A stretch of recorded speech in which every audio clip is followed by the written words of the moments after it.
I think what's happened on the planet right now is there's been a great seduction and a great brainwashing. When we are kids, we want to be astronauts.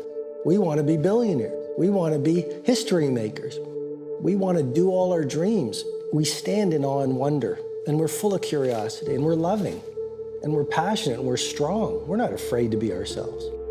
But as we leave the perfection of childhood, the hypnosis and the brainwashing begins. Our well-intentioned parents say, oh, you want to be an astronaut? You want to start a business when you grow up? You want to paint like Jean-Michel Basquiat? Be reasonable.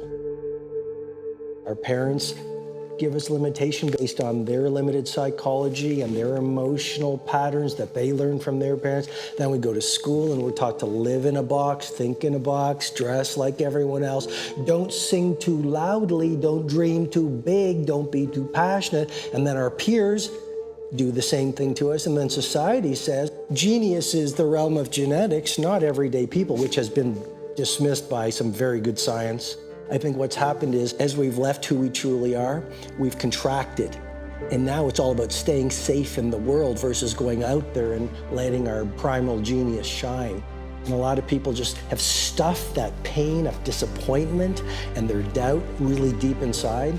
And they just are addicted to distraction and escapes because they don't want to deal with their potential that they've denied. We live in a world that suggests the doorway to success swings outward. If you build the business, if you get the jet, if you get the money, if you get the cars, if you get the beautiful spouse, then you're going to be happy. What I believe is called the four interior empires. And it's not just mindset, it's mindset, heart set, health set, and soul set.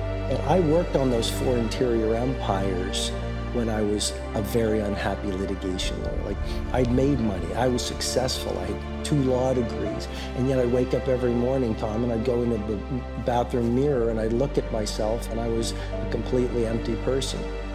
And nothing is more expensive than losing your joy and your peace of mind.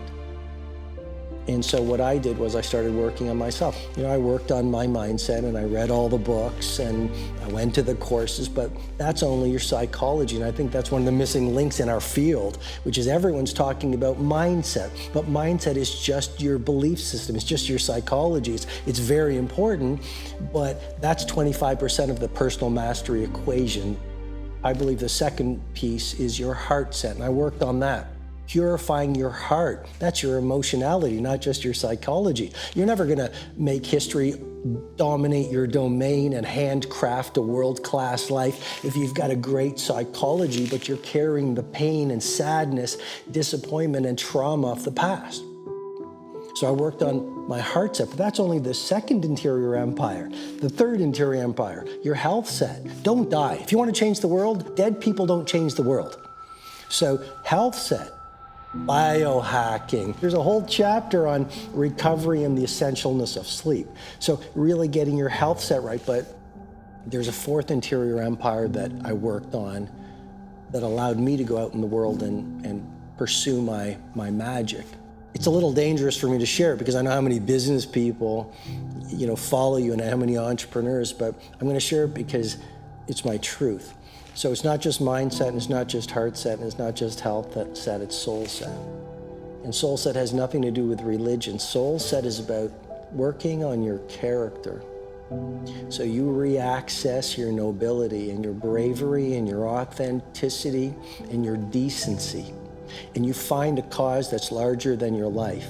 People might ridicule you because every genius is ridiculed before they're revered. People might not understand you, because any disruptor is going to be misunderstood. And even if you're an army of one, a Galileo or a Steve Jobs, you continue at all costs. Those four interior empires give you a fiery inner core of warriorship and leadership that allow you to go out in the world and do amazing things. But it all starts with who you are, because you'll never rise any higher than what's going on within you.